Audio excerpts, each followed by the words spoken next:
قرآن پاک میں کم از کم ایک پارہ جو ہے وہ ناظرہ پڑھنے کی ضرور کوشش کریں، یعنی قرات یا تلاوت جو ہے، اور اس کے لیے بہترین وقت جو ہے وہ فجر کا ہے۔ اگر آپ صبح کے وقت اٹھتے ہیں تو سحری کے وقت میں 2 اہم کام کر سکتے ہیں۔ ایک تو استغفار کی کثرت، یعنی اس وقت تسبیح آپ استغفار کر لیں۔ آپ اگر اس وقت مزید نفل پڑھنے کا وقت نہیں ہے، سحری لگا رہے ہیں، کام کر رہے ہیں، گھر والوں کو جگا رہے ہیں اور کچھ نہ کچھ کام آپ کی ذمہ ہے، تو چلتے پھرتے استغفار کو لازم کر لیں، کیونکہ تیسرے پارے میں آپ نے پڑھا تھا سحری کے وقت وہ استغفار کرتے ہیں، تو اس وقت آپ کثرت سے استغفار کریں۔ دوسری بات، وہ جو سورت آل عمران کا آخری رکوع حضور صلی اللہ علیہ وسلم سویرے اٹھ کے وضو سے پہلے پڑھتے تھے، کوشش کریں کہ اسی طرح پڑھ سکے۔ اگر زبانی یاد کر لیں تو بہت اچھا ہے، اگر نہیں بھی تو کہیں پر لکھ کر لگا دیں اور اس کو پڑھیں، کیونکہ یہ سنت پر عمل ہو جائے گا۔ اب ہوتا کیا کہ عام طور پر خواتین کیا کرتی ہیں، آپ نے سحری کی، مرد حضرات تو چلے گئے مسجد، آپ پیچھے سے کچن صاف کرنا شروع کر دیتے ہیں۔ کچن ہو جائے گا صاف، ہٹ جائیے وہاں سے، آئیے مسواک بہت اچھی طرح کیجیے اور اچھی طرح وضو کیجیے اور طویل فجر کی نماز پڑھیے، کیونکہ نبی صلی اللہ علیہ وسلم فجر کی نماز ساری نمازوں میں لمبی پڑھتے تھے۔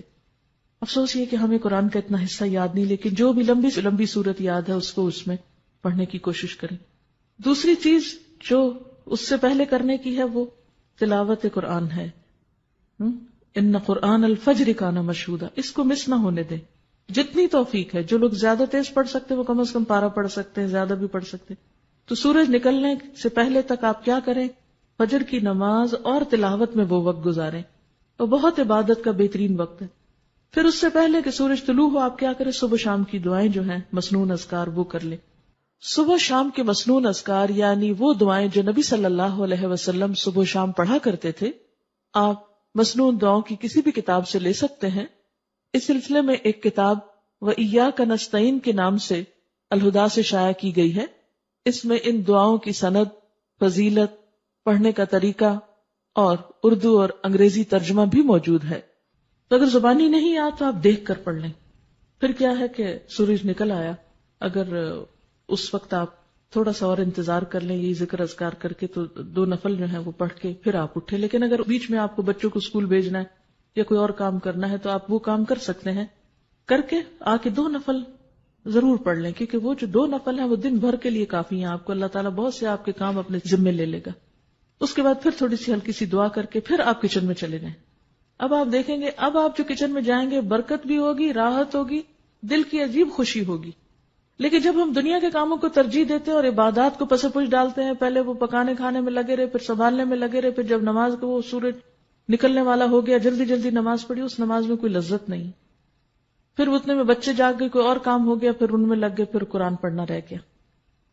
کیونکہ مجھے معلوم ہے کہ اس وقت اپنے آپ کو کاموں میں سے، کیونکہ انسان کہتا ہے یہ تھوڑا سا جلدی سے سمیٹ لو بس پھر میں فارغ ادھر سے ہو جائیں گے، چھوڑیے اس کو، پہلے ادھر سے فارغ ہوئیے۔ پھر اس کے بعد آپ اپنا آرام سے جو بھی کچن وچن سنبھالنا ہے، جو کرنا ہے، پھر اس کے بعد آپ یہاں آنے کی تیاری کر سکتے ہیں۔ اور اگر آپ کے پاس کچھ اور وقت بیچ میں ہے، ہر ایک کی چونکہ مصروفیات فرق ہیں، اس لیے میں تھوڑا سی یہ ٹپس دے رہی ہوں آپ کو۔ ہو سکتا ہے آپ تو اس سے بہتر پروگرام رکھتے ہوں، لیکن شاید میرے جیسوں کو کچھ ضرورت ہو اپنے آپ کو روٹین میں اس طرح لانے کی، تو آپ کوئی کتاب پڑھ سکتے ہیں یا ذکر اذکار چلتے پھرتے کر سکتے ہیں، گھر کو سمیٹ سنبھال لیجئے، پھر آپ آ جائیے، پھر آپ یہاں قرآن پاک سنتے ہیں۔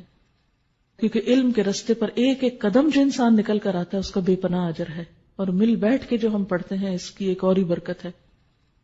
اور پھر اس کے بعد آپ یہاں اگر کوشش کریں ظہر کی نماز پڑھ کر جائیں، اگر یہاں نہیں تو گھر جا کر فوراً ہی پھر آپ ظہر کی نماز پڑھیں، اور پھر اس کے بعد یہ ہے کہ اگر آرام کرنا ہے کچھ دیر آرام کر لے تاکہ پھر شام کی عبادت جو ہے رات کی اچھی ہو۔ تو پھر اس کے بعد ہر ایک اپنے اپنے روٹین کا کام کر سکتا ہے۔ پھر خاص طور پر افطار کے قریب جو ہے وہ تھوڑا سا اپنے آپ کو روحانیت کی طرف پھر لائیں، افطاری لگا لیں، کر لیں جو بھی کرنا ہے، 5 منٹ دیں، 3 منٹ دیں، 2 منٹ دیں، 10 منٹ دیں، حسب توفیق جو کسی کو اویلیبل ہے۔ کہیں پر بھی ہیں آپ، اپنے گھر میں یا کہیں افطار کرنے گئے ہیں یا کوئی آپ کی طرف آیا ہے یا آپ کسی گاڑی میں بیٹھے ہوئے ہیں، افطار سے پہلے کے چند لمحے انتہائی قیمتی ہیں، دعاؤں کی قبولیت کا وقت ہے، اس میں پھر دعا کی طرف رجوع کریں۔ اور جو دعاؤں کی کتاب جیسے قرآنی اور مسنون اذکار کی کتاب اگر آپ کے پاس ہو تو اس میں سے اگر آپ ساری پڑھ لیں تو پڑھ لیں، ساری نہیں پڑھ سکتے تو 5-7 پڑھ لیں، پھر اگلے دن اگلی 5-7، جتنا جس کو توفیق ہے۔ ہر ایک کے حالات ایک جیسے نہیں، کچھ کے بچے بہت چھوٹے ہوتے ہیں، کچھ لوگ ہر چیز سے فارغ